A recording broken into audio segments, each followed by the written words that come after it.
Here's the most career points all time. LeBron, now number 1. Yeah. Nick, how significant is this record?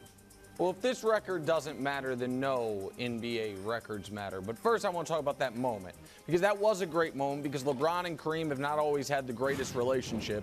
And what you saw on the court right there, and I know we'll get into it later, is, in my opinion, the 2 greatest players of all time, with a little passing of the torch. And you also had another Mount Rushmore guy that you saw right there in the crowd, and Magic Johnson. Would have been nice if the other member of that Mount Rushmore, Michael Jordan, could have been bothered to show up, but I'm sure he had some golf to play or something. But when it comes to LeBron, well, I don't know. Listen, he owns a team. Seems like a big night for the NBA. All the greats were there that are alive, and Jordan wasn't there. That's fine. It does strike me as worth noting this. Tim Duncan. Yeah, the Mount Rushmore guys. Noting this, Brew. LeBron was the most hyped athlete we've ever had in any sport, bar none, and he now has somehow exceeded the hype. He has not just lived up to the hype, he has exceeded anyone's realistic expectations. And with this record last night, he adds to his own personal record books. He will go down in history as the NBA player who has made the most money on the court, who I believe, best I can tell, has donated the most money off the court, has done it in the public eye without a single public incident of note in a negative fashion, has done it for 3 separate franchises across 2 full decades, and now he owns what appeared to be, for my entire life, an unbreakable record. A record that, when we talk about guys today, well, how could Luka break it? Well, if he plays another 15 years and averages as many points per game as Michael Jordan did, which is the most in league history, he has a shot at breaking it, depending on where LeBron leaves it. I think this record stands the rest of my life. I think it is a testament to the fact, Brew, that a guy who nobody thinks scoring is what he does best, he now has done that more than any player in the history of the league. No, well said, Nick, and you're absolutely right. And I want to start off by congratulating LeBron. This is a fantastic achievement, and you're absolutely right. When you think of a lot of the GOATs, if you will, they very few of them, were prodigies. Obviously, Kareem and LeBron. Michael Jordan was not a prodigy. Correct. Kobe Bryant came out of high school, but he wasn't viewed as, like LeBron was, or even maybe like Kevin Garnett was when they came out of high school. Tom Brady, Joe Montana. Nobody expected them to do what they. Heck, Nick, even Patrick Mahomes. Yep. He was the number 10 pick in the draft. Yep, that's right. Yeah, so this is incredible what LeBron's done. And LeBron's got a special place in my heart, real talk. Because my parents, obviously, I lived in Northeast Ohio where he's from. My parents lived there and followed him since high school. The day the Cavaliers won the lottery to draft him, my parents went out and got season tickets. And it just gave them something to do together in their older age. And they went to games throughout his first tenure with the Cavs. So LeBron's got a special place in my heart. I was at his first game when he didn't have a great preseason. And he goes in the first game, and Sacramento was great during that time, 2003. And he puts 25, 9, 6, and 4 steals in his NBA debut. And LeBron, and last night you saw this. Other than Dallas, and we may get to that later, but the Dallas finals, other than that, he has always risen to the occasion. And last night, he put the pressure on himself. When he showed up in the tuxedo, and that's when I thought, oh, he's going for it. Yep. He shows up in the tuxedo, all his family, and everybody, Kareem, Magic, everybody is there, many at his invitation, childhood friends, high school teammates. Like, he put the pressure on himself to go get it, and then to rise to the occasion and do it in 3 quarters. It was tremendous. But, Nick, I do want to say this about the record. I think this has not historically been as big as Major League Baseball's home run record, right? 714, Babe Ruth was etched in our minds. 61 with Roger Maris. 755 with Hank Aaron. This has been more like the NFL rushing record, where Emmitt Smith has it. Great. It's awesome, but it's never been like this record that everybody points to. What I'm going to say is this quickly. He because it's of LeBron's larger-than-life persona and his greatness, he has made this record more than it really has ever been. And with all due respect to Kareem, it now is a bigger record because he has it, and rather than it was before. So this is where I stand on the NBA record book, because I do feel like so much of NBA history is reverse engineered to tell the Michael Jordan story. The reason that if this record doesn't matter, then what we are, or I know you're not saying doesn't matter, but isn't, a top tier record, then I think what we're saying is the NBA has one record people care about, 100 points in a game, and that's it. And I disagree.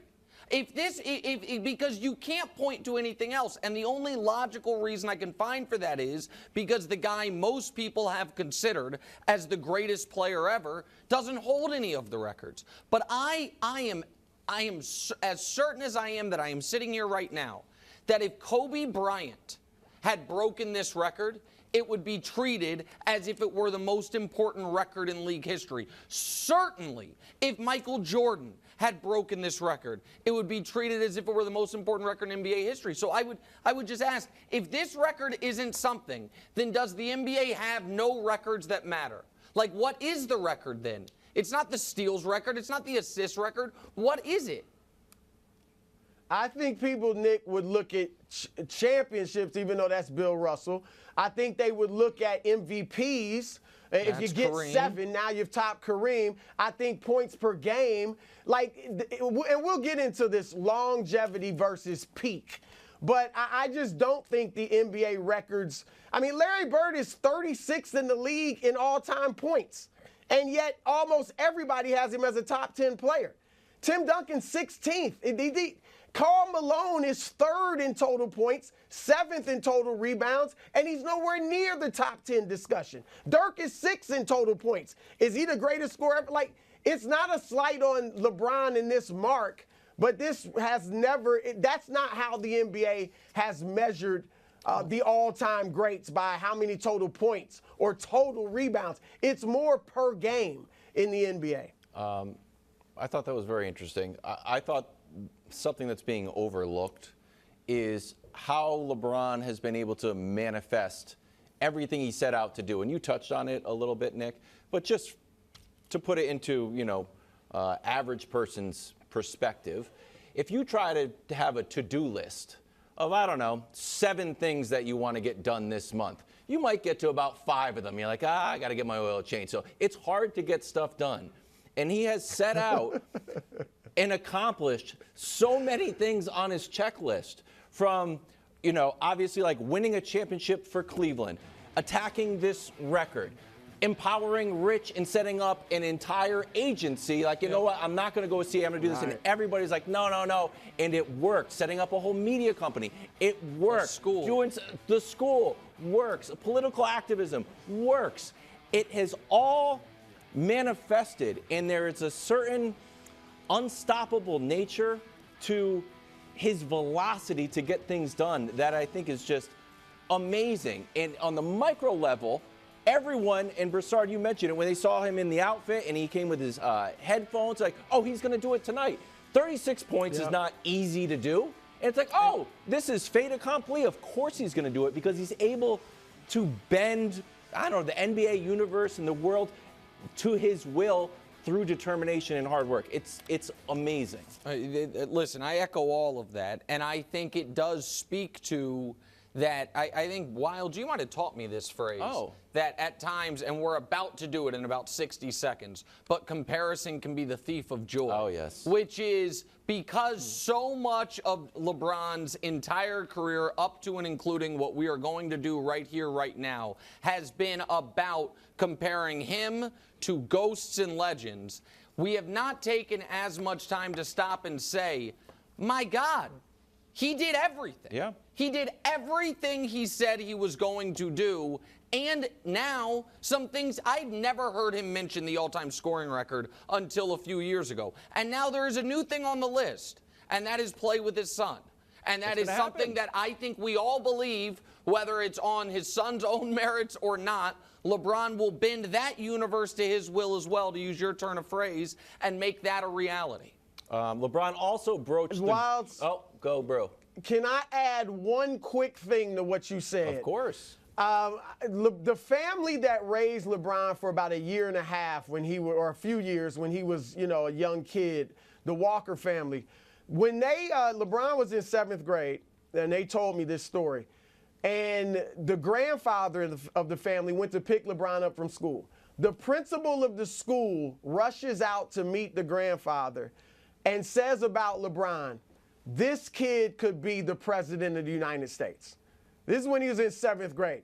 I don't know that that's on LeBron's list, but if he puts it on the list, who don't be surprised. Don't be surprised. But that's the type of person and effect he has on people, and he accomplishes things, no doubt. I like it. That's a hot topic. Add that I like to that You one. know what? That's the one thing on the checklist I'm not sure he's going to get to. I think he's more likely to play with both of his sons than that one, but I who don't knows? think he's thinking of it yet. I don't know. Bill Bradley, get a little. He might want to start. I like it. Yeah. He LeBron broached the GOAT conversation after the game. Take a listen. That this year or all time? I think he's saying all time. Okay. How much does this impact the GOAT debate, Nick? Well, listen, I don't think it historically is going to be viewed as a debate. I think, Brew, we should cherish these moments here because these will be looked upon as a relic of times long lost in 20, 30 years when this debate seems foolish. And so here's the thing. We know LeBron's going to own the record books. And I understand Brew has already tried to prime the audience that actually the record books are not the record books. In the NBA, it's per game stuff because just as coincidence, those are the things Michael Jordan has. But as far as total things, we don't care about that in this sport. I was never told that, but maybe that was coming up in the league when you were there and I wasn't. So I don't know. Here's what we all agree on, Brew. At 20 years old, LeBron was better. He was finishing second in league MVP voting. Jordan was getting bounced in the Sweet 16. At 38 years old, he's far better. He's averaging 30 a game. Jordan was averaging 20 a game for an also under 500 basketball team. He was better, quicker, and faster. When Jordan didn't have help early in his career and was getting swept in round one, LeBron was taking Sasha Pavlovich to the finals. So what is the Jordan argument? Oh, the prime, the peak of Jordan's career. I will take LeBron's prime of 9 finals in 10 years and 4 championships and 4 finals MVPs, all of those championships coming against top 15 all-time players. Tim Duncan, Kevin Durant, Steph Curry, all of them coming against all-time great players. I'll take that against Jordan's prime, but that's at least arguable. What's not arguable is the breadth and width of his career, who was better younger, who was better older. And lastly, Brew, I'm going to say this to you, because you, not that long ago, live on the show, we were talking hip-hop for some reason, and you just kind of said flippantly, well, Jay-Z's the greatest rapper ever. It doesn't mean he had the highest peak, but his body of work makes it inarguable. How does that exact same standard at this point not apply to LeBron? The body of work is so much greater than Michael Jordan's. Now, it's not so much greater than Kareem's, but I know you don't think Kareem is in the top 2 discussion, that it's LeBron and Michael. Why does it not also then apply to basketball where the body of work is demonstrably better? Look at Nick trying to turn my own words against me. I've been waiting on that. I've been waiting to use that in hip hop for 2 months. In hip hop, if you rule hip hop for 4 years, that's huge. That's huge. Biggie, Tupac, Ice Cube, that's huge. LL. But if Jay-Z has ruled it for 20 years. Like LeBron. There's a huge difference. All right, yeah, but Jordan played for 15 years. If Jordan had played for 6 years, Nick, sure. But he didn't. But that's what we pretend. He's had a substantially long career himself, longer than Magic, longer than Bird, and his peak was higher. Look, I'd love to say it was LeBron, but objectively speaking, Michael Jordan has done more in less time. Look at this graphic, Nick. He played 15 years. LeBron is in his 20th season. Jordan won more rings, won more MVPs, led the league in more categories, 10 times scoring, 3 times steals. LeBron, 1 scoring, 1 assist, made the all-defensive team more times. Oh, and added a Defensive Player of the Year award. The only 2 3-peats outside of Shaq and Kobe since Bill Russell belonged to Jordan. And LeBron had stacked teams. You can talk all you want about what KD and Steph stopped. LeBron started it in Miami. That team was stacked. They won 2 out of 4. His team in Cleveland, Kevin Love was an awesome player in Minnesota. Kyrie is Kyrie. They won 1. Jordan look at this too. LeBron has had better quality teammates. Okay, that's 6 members of the, let me finish. Let me finish. 6 members of the all top 75 team. Jordan's got 4. 5 times LeBron has had 2 teammates make the All-Star team in the same season. Jordan never had that. Look at the top 5 picks, 34-9. And yet Jordan won more. Jordan won a championship once every 2.5 years of his career.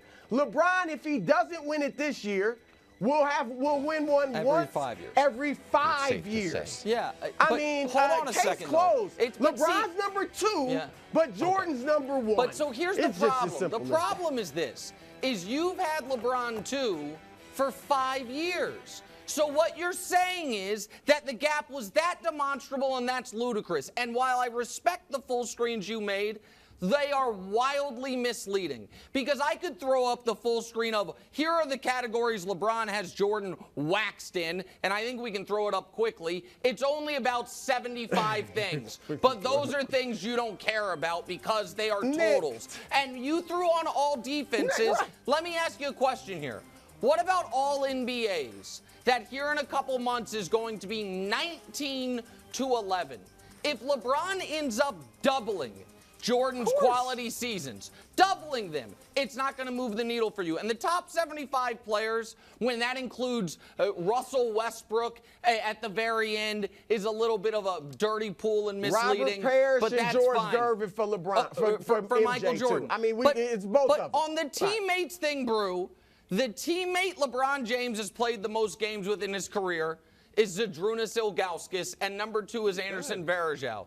The teammate Michael Jordan played the most games within his career was, let me think if I remembered, Scottie Pippen. The coach he played the most with is Mike Brown, and the coach Jordan played the most with is Phil Jackson. To act like Jordan wasn't on the original super team with 4 Hall of Famers on it is nonsense. He was. They had 4 Hall of Famers. What do you mean, stop it? 4 Hall of Famers. Okay, let me end this. I think I've already ended it, but let me just put the death knell to it. If you say you locked down the era, don't do it. And Michael Jordan, Nick, as far as I can tell, is the only Mount Rushmore type that never had that one bad moment. He lost, he quit but it wasn't because of him. Twice. Hold on, let me finish. It wasn't because of him. And LeBron has even said, LeBron melted down against Dallas. They should have won those finals, but he didn't play like himself. Magic had the tragic Johnson finals. Bird scored 8 points in back-to-back finals in his first time. Kobe stopped shooting against Phoenix. Like, they all had it. Jordan went Michael Jordan. Jordan went 3 for 21, down 2-1 to the Knicks after gambling all night, and Scottie saved him. Did they lose that series? No, did they lose? No, they won that series. That's right. They won that series. Scottie Pippen saved him. In fact, they won that game, if I remember correctly. They did win the game. They won that Scottie saved him. It all kicks off Super Bowl Sunday at 1 p.m. Eastern on Fox. Thanks for watching. Subscribe here to get more from the show and to check out clips from other shows on FS1.